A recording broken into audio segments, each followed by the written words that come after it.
Hey everyone, I'm Hannah. I'm a college senior at Pepperdine, and here are 13 things I wish I knew as an underclassman, a little college freshie baby.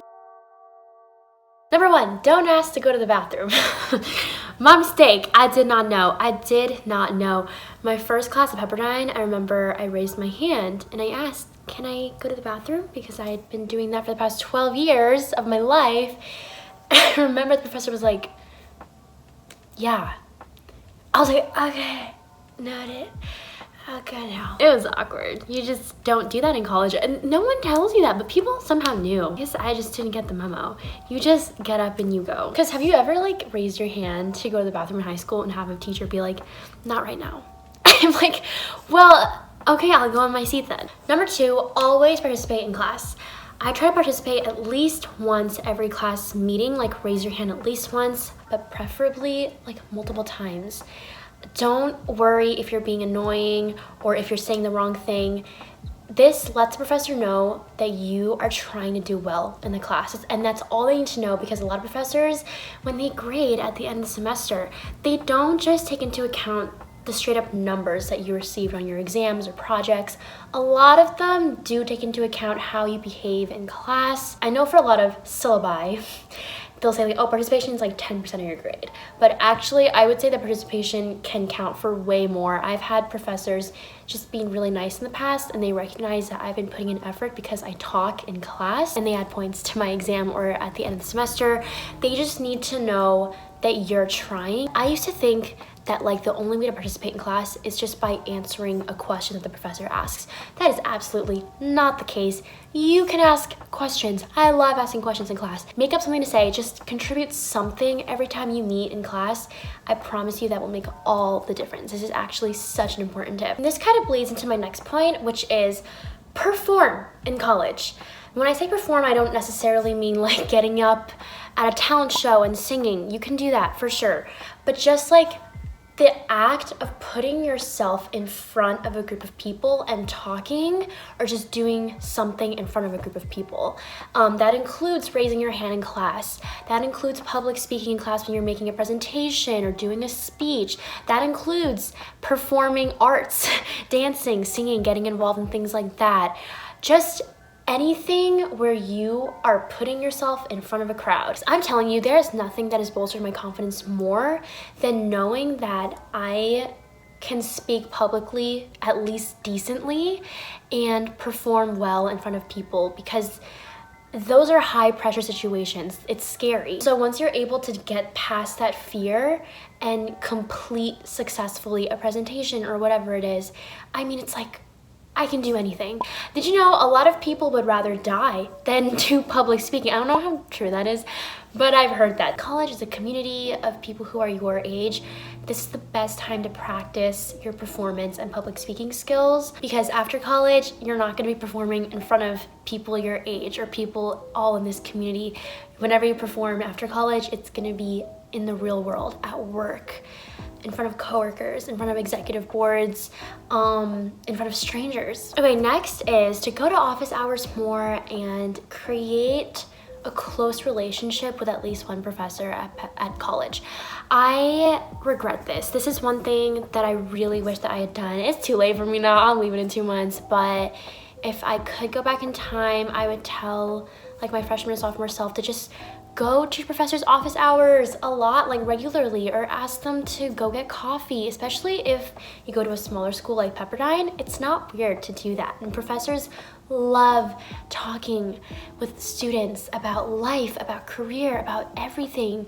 I used to think you have to have a specific question to ask professors about class or something in order to have a conversation with them, but you can just go and talk about life. Especially if you're in class, you can kind of suss out the professor's vibe, you know what I mean? And if you think that a certain professor would be just super chill having a conversation with you about life in their office, go for it and go regularly. Now I'm graduating and I don't have a professor that I can be oh yeah, that's my buddy. I don't have anyone like that. I really wish I had a professor, especially in my line of work, to kind of give me more personalized advice. Because I think professors can give anyone advice, but when they really get to know you and they become friends with you, I would think that that relationship is like amazing and is just such a supportive pillar in your college career and in your life. Okay, the next tip is to ask for what you want. Closed mouths don't get fed. I've definitely struggled with this a lot in the past, but recently I've been trying to get better. I remember in one of my English classes, I got an assignment back and he just like put a number on it and no feedback. And it was like a paper, and I was like, really? Like no comments, no feedback? So I emailed him asking for the comments, and he gave really helpful feedback to me. It helped me understand what he wanted to see from me in the future, and I was able to do that better. Utilize your campus's resources. Like at Pepperdine, there are fitness classes, and you only spend like $75 on a whole semester pass, I think. We have a shopping shuttle. We have a free counseling center for free therapy sessions. Like, I mean, there are so many resources on campus that I feel like a lot of people don't actually know about, or they know about but they don't use for some reason. Use these resources. Your tuition money is going toward these things, and after college, your free therapy Therapy is so expensive. Your school probably has a career center. They're going to edit your resume for free headshots probably. Like, there are so many free things on campus and free resources and free events and experiences. Like, go experience them, go take advantage of them, because after college, you're gonna have to pay for everything. You're gonna breathe and you're gonna have to pay for that. Next, utilize Google Calendar. Google Calendar is my best friend. We're like this. She's like the first thing I look at in the morning, and I just love my Google Calendar. It keeps me in check. Like, just having that layout of seeing all your classes and everything that you have to do, even like hanging out with friends. I schedule everything. Okay, next, this is one of my favorite points. Protect your network. Your community in college, they are your network in college and after college and way after college. What a friggin' bummer if 5-10 years down the road, you realize that your classmate in college now works in HR at a great company that you want to transfer to, and you can't reach out to them because you guys had beef in college. Because guess what? People don't need to know everything that you're thinking. There's a difference between venting and talking shit. I'm talking about talking shit. Venting is healthy. You know, you have something on your chest, you have to get it off your chest to someone who's trustworthy. That's totally healthy. Obviously, try to vent to someone who doesn't know the person you're talking about or doesn't have connections with the person you're talking about. I know that that sounds obvious, but a lot of people have made that mistake at Pepperdine. I've seen them go talk garbage about someone to people who know them and are like actually kind of close with them. I'm like, it don't make no sense, love. It don't make no sense. You can dislike people in college for good reason and not talk shit about them. You can distance yourself from someone and not tell people that you don't like them. You can journal. You can record yourself talking out loud alone in your room. You don't have to tell people every single thought that you have about someone. And plus, talking shit doesn't do anything for anyone. Like, sure, it doesn't make the other person look good, it also makes you not look good either. It makes you look like an untrustworthy person as well. And it's mean. It's innately mean. I think you can tell when you're crossing the line from venting into talking shit. Talking shit feels mean. Like, I think we all have at least a bit of self-awareness where we're like, oh, you know what? I'm saying things that are unnecessary. Like, I'm just being rude and mean at this point. When you catch yourself doing that, just stop. And last thing on this topic, people who make their whole personalities and conversation topics about other people have no vibe. They absolutely have no vibe. Don't be that person and don't be friends with people like that. And this all leads me to my next point, which is it is okay to grow apart from people in college and distance yourself from people. You kind of have to realize sometimes, you know what, this person and I, or this friend group and I, don't really align anymore.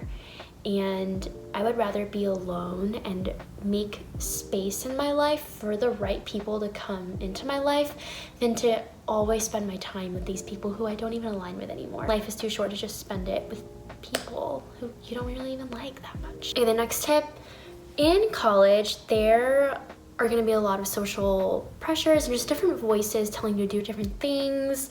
Don't let anyone make you feel bad about doing what you want to do. If you want to go out, go out. If you want to stay in and be by yourself, stay in and be by yourself. If you want to join this club, join this club. If you don't want to join that club, don't join that club. Like, seriously, it's that simple. It's that straightforward. Life is just way too short to do things and invest in things that you don't actually want to invest in. Life is too short to spend your time in places you don't want to be. And if someone else has a problem with that or tries to make you feel bad about that, that speaks more about them and how they kind of want to control other people, and it says nothing about you. You're doing great. As long as obviously you're not hurting anyone, do what you want to do and be where you want to be. And my next tip is to not compare your progress or your life to other people. In college, and I think just as a young individual, I'm not even young, I think when you're 50, 60, you're still gonna compare yourself to other people sometimes. That's the quickest way to drain all joy from your life. There are always going to be people who are better than you in some way. It's great to take inspiration from them. It's not okay to compare yourself to them and let that comparison make you feel bad. I remember before college, I thought that as a college senior, like most people have a plan, like a very solid plan set out for them. And then I got to college, and I remember as like a freshman or sophomore, I would meet seniors and I would ask them, oh, like, what are your plans after college? And 90% of them were like, I have no idea. And I was like, oh, wow, okay. Like, that's okay. So now, as a senior, I don't have solid career plans for myself after college. I don't have a job offer yet, and that's okay. I don't feel, surprisingly, I don't even feel that pressured. I don't even feel that stressed. I saw this tweet the other day. It was great. It was like, you're not a chess piece, you're a human being. Life is not to be strategized, it's to be experienced. And that's exactly what I'm talking about. I feel like in life it's so easy to always feel like you have to advance and think about the next step, your next move. Like you're a chess piece, you know? Oh, what's my next job gonna be? What relationship am I gonna be in next? What am I gonna do next? It's like, calm down, let me just be. Can I just be? Can I just breathe for a second? And just be a human being. Whenever you're feeling behind in life, whenever you're feeling like you're not doing anything right, just know that like 99%, even 100% of your generation and the world feel like that too, and feel like they're behind in some way. Like that's normal, but that's not healthy. We're supposed to experience life as it comes. You're gonna make mistakes in college, in your personal life, in school, in everything. You're gonna make mistakes all the time. You're still a kid. And you know what? 20 years in the future, 50 years in the future, you're gonna be 7 years old and you're still gonna make mistakes because we're all human. I think we're all just very hard on ourselves sometimes, and we expect perfection out of ourselves, and sometimes we expect perfection from other people too. And it's really important to realize that we're all human, and literally with the human experience comes mistakes and making dumb decisions sometimes, and doing what you thought was right in the moment and then having it not turn out to be right in the future, and having to just accept that. Life would be meaningless if we never made mistakes.